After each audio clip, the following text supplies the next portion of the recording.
He did not hold her hand. He did not kiss her forehead. Instead, Daniel Carter stood at the foot of his wife's hospital bed and placed divorce papers on her trembling legs, as if he were dropping off a bill that needed signing. Emily Carter was only 33, but illness had carved shadows beneath her eyes and drained the color from her skin. The steady beep of the heart monitor echoed through the sterile white room at St. Matthew Medical Center in Seattle, each sound sharp and mechanical, a reminder that her heart had nearly failed her 3 nights ago. Tubes traced fragile lines across her arms. Oxygen whispered into her lungs. She had survived an autoimmune flare that spiraled into cardiac collapse. She had fought her way back from the edge. And the first face she saw upon waking was her husband's expression of inconvenience. Daniel, 36, stood immaculate in a tailored navy suit, cufflinks gleaming under fluorescent light. He smelled faintly of expensive cologne, of polished confidence of a world that had no room for weakness. His jaw tightened as she tried to sit up. "Don't," he said curtly. "You'll pull something." His voice carried no warmth, only impatience. Emily searched his eyes for the man who once stayed up late with her whispering plans about the future. That man was gone. In his place stood someone colder, someone calculating. "Daniel," she rasped, her throat raw from the ventilator that had been removed only yesterday. "What's happening?" Her voice was small, fragile as glass. He exhaled sharply and glanced at his watch. "I don't have much time. I have dinner reservations at 8. The words struck harder than the illness ever had. Dinner. Reservations. As if this moment were an inconvenience on his schedule. As if her life had become a disruption. He unfolded the documents and smoothed them against the blanket covering her legs. "I've already signed," he said flatly. "Given your condition and the medical expenses ahead, this isn't sustainable. I can't drain my savings keeping you on life support." Emily blinked, her mind slow to process the cruelty embedded in his calm tone. "Life support," she whispered. "I'm awake." But he was already shaking his head. "You don't understand the projections. Your treatment could cost upwards of $60,000. There's no return here. Return. Investment. As if marriage were a portfolio. As if love required quarterly gains." Emily felt something inside her fracture, something deeper than bone or muscle. "I supported you." She managed her breath catching. "I worked 2 jobs while you finished your MBA. I paid off your student loans. We built this together." Daniel's lips curled into something that resembled pity but felt like contempt. "You built illusions. I built my career." There was movement in the hallway, nurses passing carts, rattling, life continuing indifferently beyond the thin walls. Inside the room, everything felt suspended. Emily's fingers curled weakly into the sheets. "Who are you having dinner with?" she asked, though she already feared the answer. Daniel did not hesitate. "Rachel." The name fell like a blade. Rachel Monroe, her best friend of 12 years, maid of honor at their wedding. The woman who held her hand when she found out she was sick. "We've grown close," Daniel continued almost defensively. "She understands what I need. Stability. Energy. Not hospitals." The monitor beside Emily quickened its rhythm. She stared at him, the man she had chosen over her own estranged brother a decade ago, the man she had defended fiercely when her family questioned his ambition. "You said in sickness and in health," she whispered. Daniel's expression hardened. That was before sickness meant bankruptcy. He stepped back, adjusting his jacket. "I canceled your private insurance this morning. It expires at midnight. After that, you're on state coverage. I suggest you speak with the billing department." Each sentence was delivered with clinical precision, like a surgeon excising unnecessary tissue. Emily felt the room tilt, not from weakness, but from betrayal so absolute it rewrote her understanding of the past 5 years. For a moment, Daniel hesitated at the door. Not out of doubt. Not out of love. only to add one final blow. You should have thought about having a backup plan before you got sick. Then he left. The door clicked shut with a sound too soft for the devastation it carried.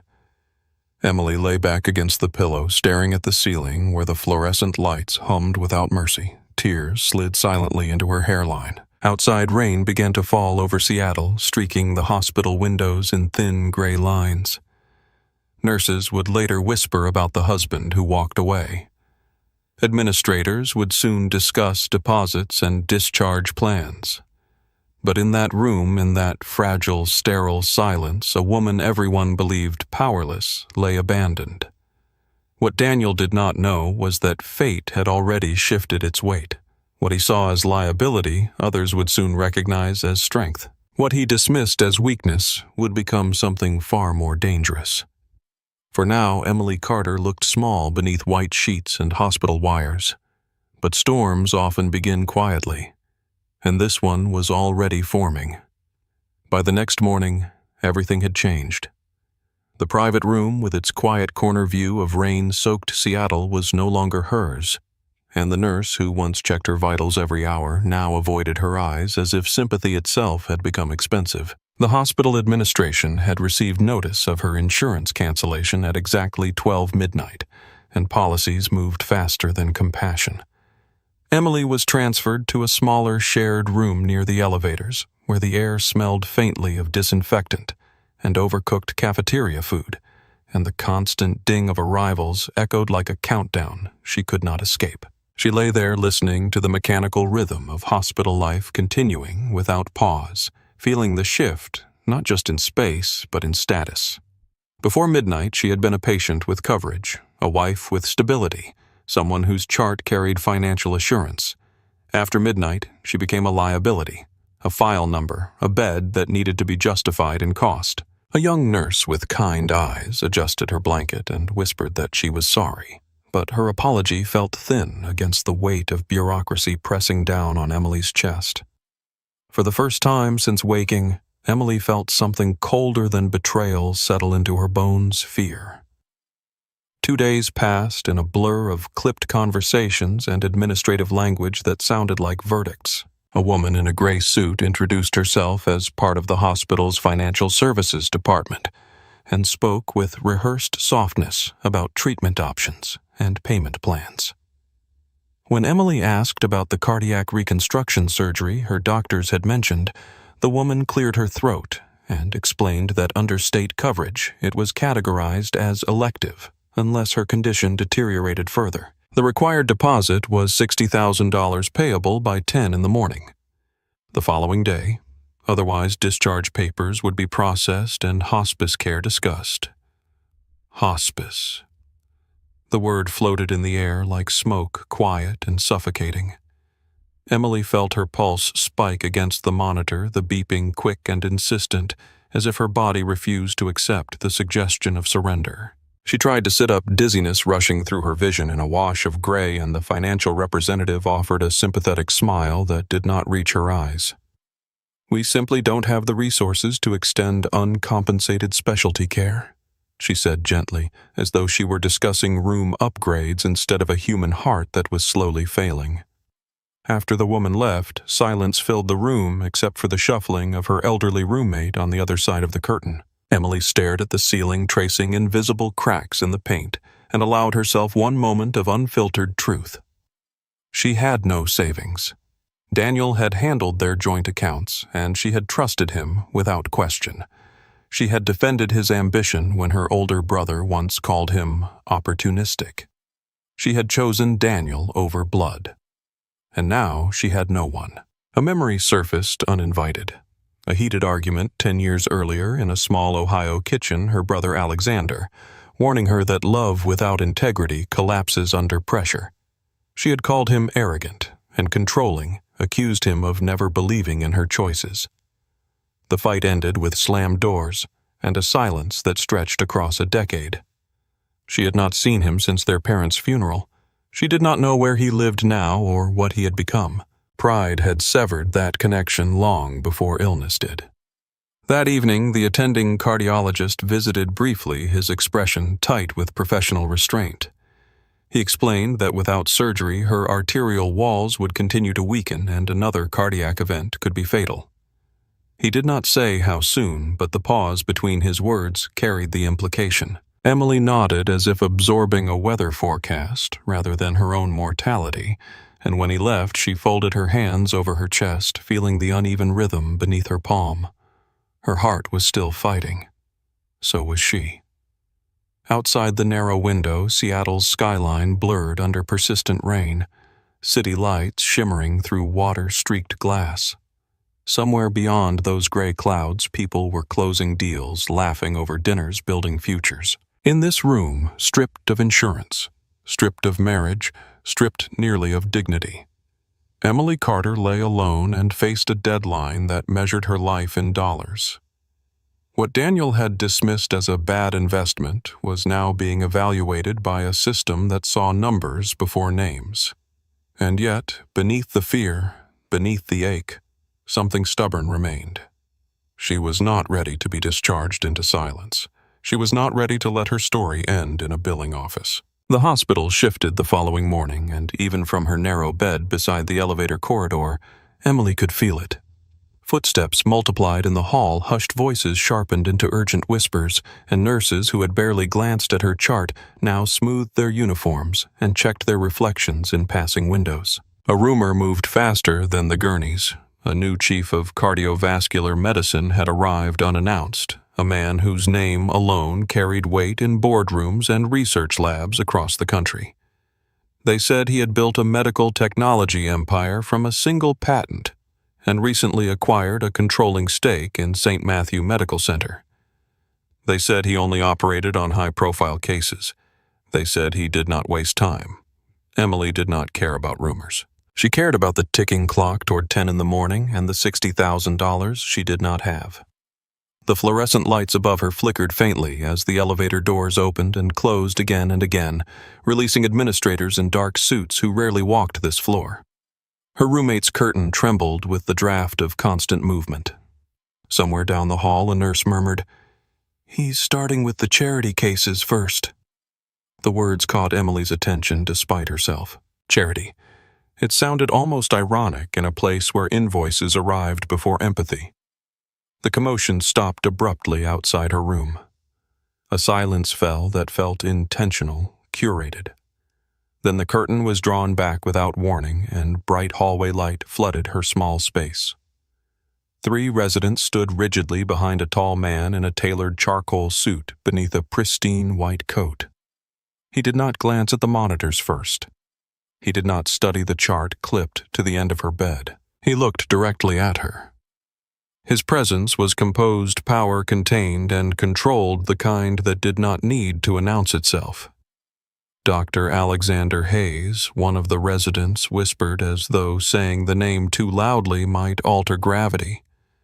Emily squinted against the sudden brightness and the haze of medication.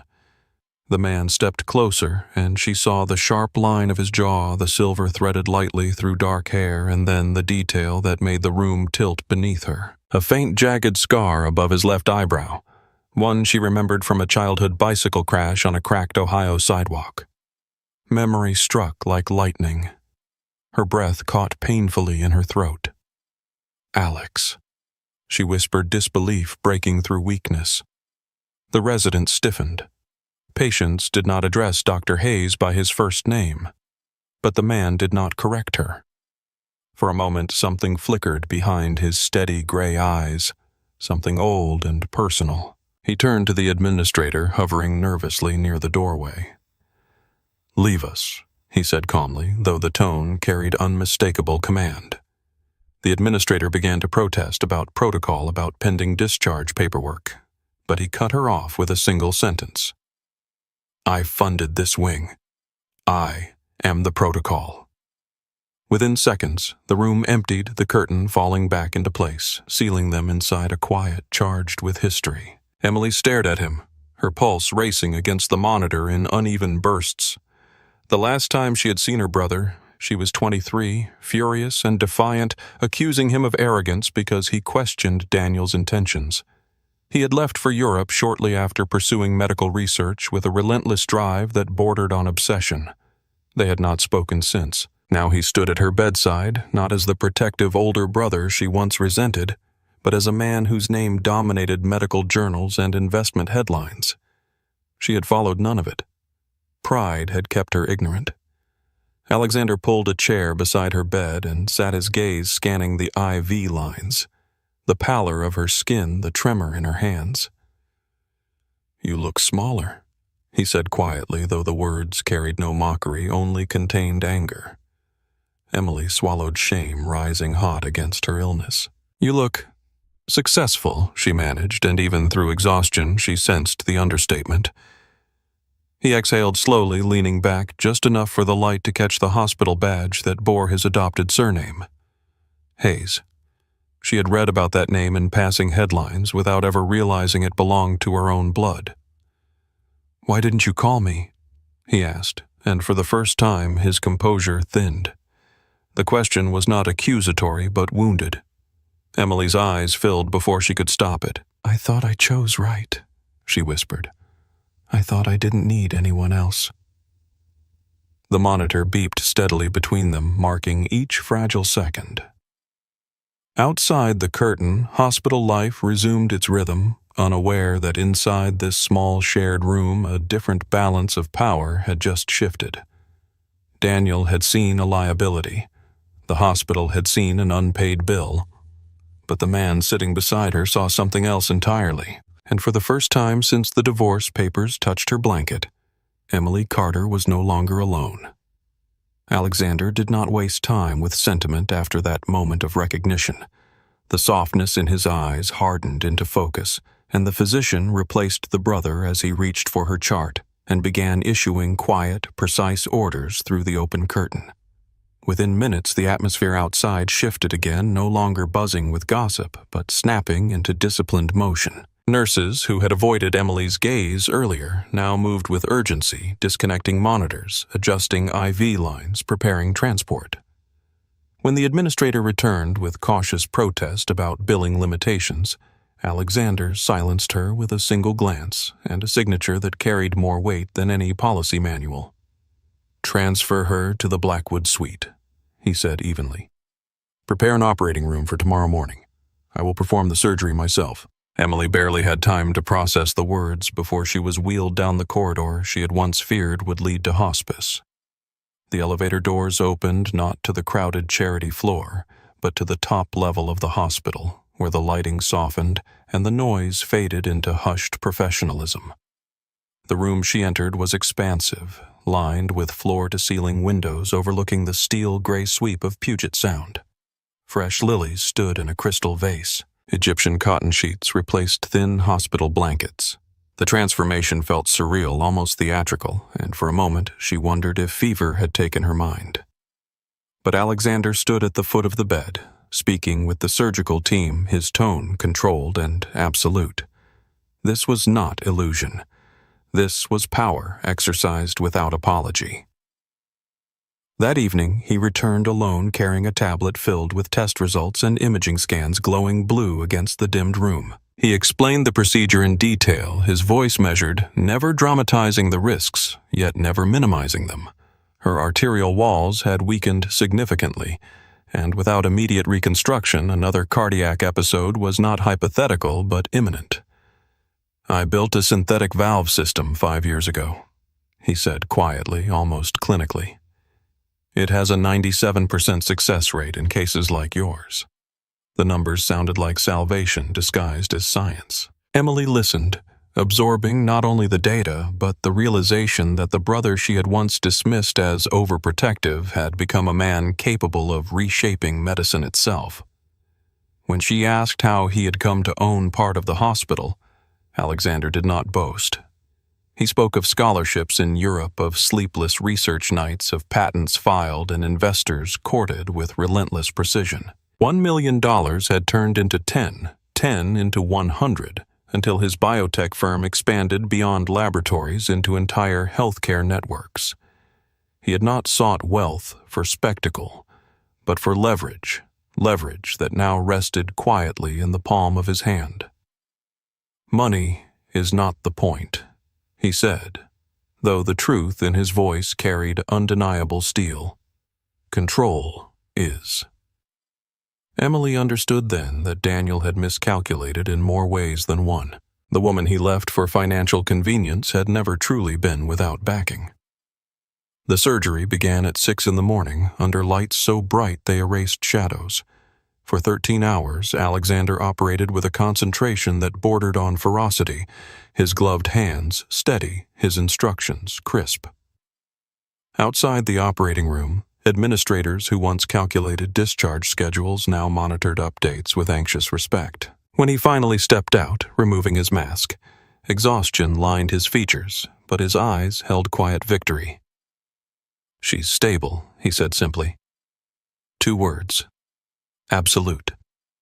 Emily drifted back to consciousness the following evening, with the distant hum of machines no longer sounding like threats, but guardians. The pain was real sharp and present, yet beneath it pulsed something stronger than survival. She was alive. She turned her head slowly and saw Alexander seated near the window jacket, discarded sleeves rolled, watching over her as though time itself answered to him. In that moment, she understood the depth of the mistake she had made years ago, cutting off the one person who would never have abandoned her on a hospital bed. Daniel had walked away calculating losses. Alexander had stepped in calculating solutions. And as Seattle's skyline shimmered beyond the glass, Emily realized the balance of her story had shifted irrevocably. 3 months later, Daniel Carter believed he had survived the storm. Seattle's summer sun reflected off the glass balcony of his new Marina View condominium, and from a distance his life looked polished, curated, enviable. He had been promoted to Regional Vice President of Sales at Apex Logistics, a title he repeated often, especially when Rachel stood beside him at corporate dinners in dresses that shimmered under chandeliers. He told himself he had made the pragmatic choice that leaving a dying wife had been harsh but necessary. Success required clarity. Emotion was inefficient. Rachel adapted quickly to the lifestyle she once only admired from the sidelines. She wore Emily's grandmother's bracelet without hesitation, the one Daniel had claimed was lost during a move. She drove Emily's car repainted black to match her aesthetic. Yet beneath the curated social media posts and rooftop champagne toasts, something trembled quietly in Daniel's world. Credit card balances crept upward. Rachel's tastes sharpened. The cost of appearing powerful grew heavier than the income supporting it. Still, Daniel reassured himself that the upcoming Helios Medical Group contract would solve everything. $12 million. His commission alone would reset the board.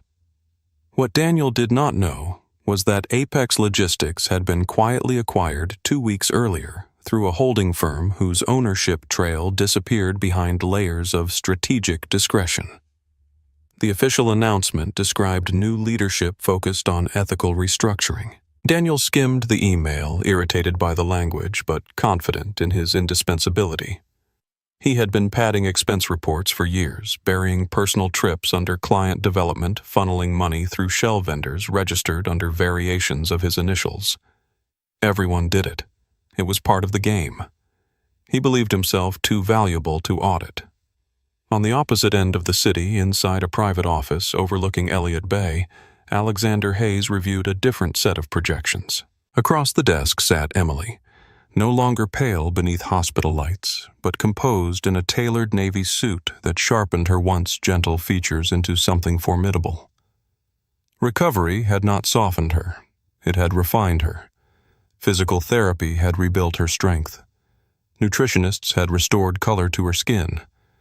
But it was knowledge that transformed her posture, the steady understanding that she no longer stood alone in any room. "He thinks the contract will secure him," Alexander said calmly, sliding a file across the table. "It will expose him." Emily opened the file and felt the last remnants of her former life dissolve. Bank statements, wire transfers, photographs of Daniel and Rachel boarding a yacht in Miami 3 days after her surgery, pawn receipts bearing her maiden name. an inquiry Daniel had sent to his lawyer asking whether he could claim her life insurance if she died within 30 days of filing for divorce. The cruelty no longer surprised her. It clarified her resolve. "He calculated my death into his future," she said quietly, not with sorrow, but with precision. Alexander nodded once. "Then we will calculate his consequences." The plan unfolded without theatrics. Emily would not reappear as a victim seeking closure. She would step forward as something entirely different. Helios Medical Group, a subsidiary of Hayes Biotech Holdings, would host a high-profile charity gala announcing a new cardiac wing expansion. Apex Logistics had been invited to bid for the exclusive distribution contract. Daniel would attend, expecting opportunity. Instead, he would face ownership. Emily's legal name change had been finalized weeks earlier. Emily Carter no longer existed on paper. Emily Hayes did. That evening, as twilight bled into indigo over the Seattle skyline, Emily stood alone for a moment beside the window of her brother's office. The city pulsed below, unaware that a reckoning was being engineered with surgical patience. She thought of the hospital bed of Daniel's watchful indifference of the word investment spoken like a verdict. She had once believed power belonged only to those who flaunted it. Now she understood that true power moved quietly until the precise moment it chose to act. Daniel had mistaken her silence for weakness. In 3 days under ballroom lights and crystal chandeliers, he would learn the difference. The Helios Foundation Gala unfolded beneath a ceiling of crystal chandeliers that scattered light like fractured diamonds across the Grand Regency Ballroom, and Daniel Carter entered with the confidence of a man who believed fortune was finally tilting back in his favor. Rachel clung to his arm in a scarlet gown cut precisely to attract attention. Her smile sharpened into performance as cameras flashed along the red carpet. Daniel adjusted his tuxedo jacket and scanned the room filled with senators, investors, and industry leaders, reminding himself that he belonged here, that whatever had happened months ago in a hospital room no longer defined him. He had rebuilt. He had risen. That was the narrative he carried like armor. The atmosphere hummed with wealth and influence, conversations stitched together with phrases like expansion, acquisition, and long-term strategy. Daniel spotted executives from Helios Medical Group near the stage and felt anticipation pulse beneath his calm exterior. $12 million. The contract would secure his position under Apex's new ownership and silence any doubts about restructuring rumors circulating through the company. He leaned toward Rachel and whispered that by this time next week they would be celebrating on a beach somewhere warmer than Seattle. She laughed already, envisioning the photos she would post. Then the lights dimmed. A spotlight cut through the room and settled on the stage as a voice introduced the evening's host, Dr. Alexander Hayes, visionary surgeon, philanthropist, majority stakeholder in Hayes Biotech Holdings. Applause swelled instantly. Daniel felt a flicker of recognition at the name, but dismissed it as coincidence. Alexander stepped onto the stage in a tailored black suit, composed and commanding his presence, drawing the room's gravity toward him. He spoke briefly about second chances, about repairing broken hearts, both literal and metaphorical, his voice smooth, yet edged with intention. And tonight, Alexander continued, "We unveil the leadership, guiding Helios into its next chapter." A pause lingered in the air, deliberate and precise. "Please welcome the Chief Executive Officer of the Helios Foundation, Emily Hayes." The name struck Daniel like a physical blow. He turned instinctively, disbelief sharpening his features as the curtain behind the stage parted. She walked forward slowly, assured, transformed. No hospital pallor. No fragility. Emily stood beneath the lights in an emerald silk gown that reflected power rather than vulnerability. Her posture steady, her gaze unwavering. Gasps rippled through the ballroom. Daniel's champagne glass slipped from his hand and shattered against polished marble, the sound impossibly loud in the stunned silence that followed. Rachel's grip tightened painfully around his arm, her breath shallow. Emily did not rush her steps. She descended from the stage with measured, calm eyes scanning the crowd until they found him. In that moment, Daniel saw not the woman he had abandoned, but someone sharpened by survival, someone who carried authority like a second skin. The room's attention shifted from spectacle to tension. She stopped 2 feet from him. "Good evening, Daniel," she said, her voice controlled and resonant, carrying just enough volume for nearby guests to hear. He opened his mouth, words tangling uselessly in his throat. Up close, he could see the faint scar near her collarbone from surgery, a reminder of the life he had calculated away. "You look well," he managed finally, though the phrase sounded absurd even to his own ears. Emily's gaze flicked briefly to Rachel, then back to him, and the faintest hint of irony curved her lips. Alexander appeared beside her, towering and composed. "Mr. Carter," he said evenly, "I believe you are here to discuss the Helios logistics contract." Daniel nodded reflexively, clinging to the one thread of control he believed remained. "Yes. Apex Logistics is fully prepared to deliver competitive projections." Alexander's expression did not change. "Apex Logistics," he replied calmly, "was acquired last month by Hayes Holdings." The words landed with surgical precision. Murmurs spread across the surrounding guests like wind through dry leaves. Emily let the silence stretch before adding, "Which means, Daniel, that I now sit at the top of your organizational chart." The humiliation was not loud or theatrical. It was controlled, dignified, devastating. Rachel stepped back, color draining from her face as realization dawned in layers. Daniel felt heat rise to his temples, his carefully constructed narrative collapsing in seconds. He had believed himself clever, strategic, untouchable. Instead, he stood exposed in a room full of power he no longer understood. "Enjoy the evening," Emily concluded softly. "We'll be reviewing your performance on Monday morning." She turned without haste, Alexander at her side, leaving Daniel frozen amid the glittering ruin of his assumptions. Around him, the ballroom resumed its polite applause, but the sound felt distant, hollow. The tide had shifted completely. The woman he dismissed as a failed investment had returned as the controlling shareholder of his future. And this was only the beginning.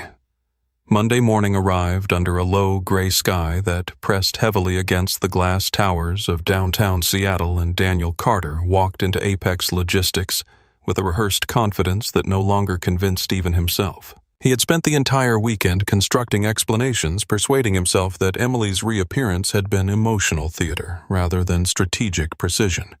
The divorce papers, he reminded himself, had been signed but not finalized at the time. He clung to technicalities the way drowning men cling to driftwood. When the elevator doors opened to the executive floor, he straightened his tie and stepped forward. Unaware, he was walking into a courtroom disguised as a boardroom. The conference room blinds were drawn, casting the space in controlled artificial light.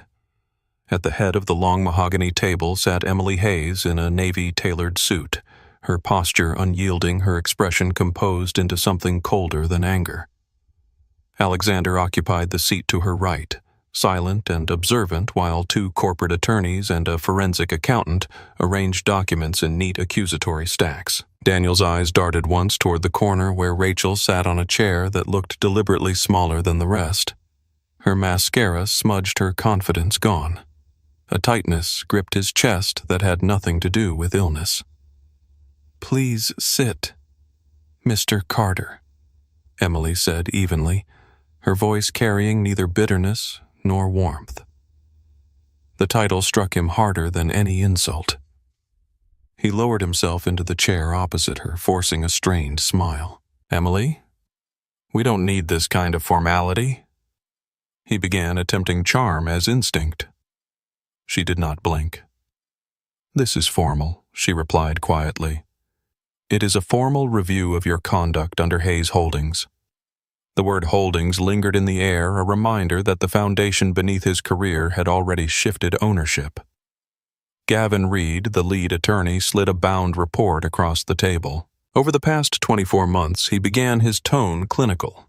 You authorized payments totaling $480,000 to 3 vendor entities that do not exist. Daniel felt heat rush to his face as the pages turned, revealing bank transfers, shell corporations registered to his condominium address, and expense reports disguised as client meetings. Standard industry practice. Daniel snapped, his voice cracking slightly. Everyone does it. Alexander leaned forward at that, his calm demeanor tightening almost imperceptibly. Not everyone signs their own fraud trail. Rachel's shoulders began to shake as she spoke, her words tumbling out in frightened fragments. They showed me the IP logs, Daniel. The transfers came from your laptop. They offered immunity if I cooperated. Her confession sliced through the room with brutal clarity. Daniel turned toward her, disbelief morphing into fury, but security personnel stationed near the door stepped subtly closer. The room felt smaller, air-thinner options, narrower. For the first time since leaving the hospital months ago, he realized he was not controlling the narrative. Emily folded her hands on the table, studying him as if he were a case study rather than a husband she once loved. You spoke to me about return on investment, she said softly. About liabilities. Her gaze hardened, not with revenge, but with recognition. You embezzled from the very company you claimed to build. You sold my grandmother's jewelry. You inquired about my life insurance policy while I was recovering from surgery. Each fact was delivered without raised voice, which made them more devastating. There was no hysteria, only evidence. Daniel's bravado collapsed under the weight of documentation. He stood abruptly, chair scraping harshly against the polished floor. You can't testify against me, he shouted, desperation replacing composure. We were married. One of the attorneys adjusted his glasses. Spousal privilege does not apply when the crime is committed against the spouse's assets. Emily glanced at her watch diamonds, catching the sterile light. The expedited divorce decree was finalized at 9:10 this morning, she said evenly. We are no longer married. The door opened with mechanical finality as federal officers stepped inside. The metallic click of handcuffs echoed sharply against the conference room walls. Daniel's face drained of color, his protests dissolving into incoherent pleas. Emily did not rise. She watched as he was escorted past the table, past the evidence of his own decisions. The man who once calculated her value now stood measured by law. And in that silent room, power completed its transfer without spectacle, without shouting, without mercy. 1 year later, winter returned to Seattle with a quiet, disciplined cold, and the newly inaugurated Hayes Heart Institute rose from the edge of Puget Sound like a structure built not only of steel and glass, but of reclamation.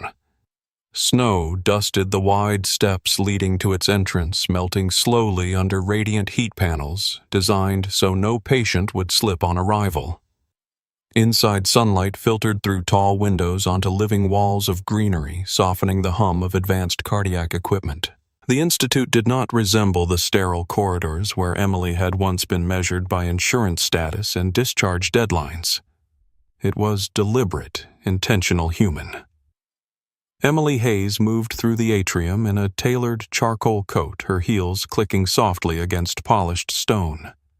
Acknowledging nurses by name and pausing beside a mother holding a frightened child awaiting surgery. She listened not as a distant executive, but as someone who had once lain in a hospital bed counting the seconds between heartbeats. The Blackwood grant established quietly through Hayes Holdings covered procedures for patients denied coverage elsewhere. No deposit was required here. No one was categorized as a liability. In this building, survival was not calculated in dollars first. News reports had long since shifted away from Daniel Carter's arrest, but the consequences remained steady and unromantic. He had been sentenced to 15 years in federal prison for wire fraud, embezzlement, and tax evasion, the judge citing deliberate manipulation and breach of fiduciary trust. The condominium had been seized, the vehicles repossessed, the accounts dissolved into restitution payments. Rachel had left Seattle months earlier, her brief season of curated glamour reduced to shifts at a roadside diner in Arizona. Their names no longer carried intrigue, only cautionary weight. On the rooftop garden of the Institute heated panels kept the stone clear despite the chill, and the skyline stretched beyond the harbor in a line of steel and quiet ambition. Alexander stood near the railing holding 2 cups of coffee. His posture relaxed in a way it had never been during the months of calculated retaliation. He handed 1 cup to Emily without speaking, and they stood side by side watching ferries cut white paths through dark water. For a moment, there was no boardroom strategy, no legal documentation, no orchestrated unveiling. Only breath in cold air.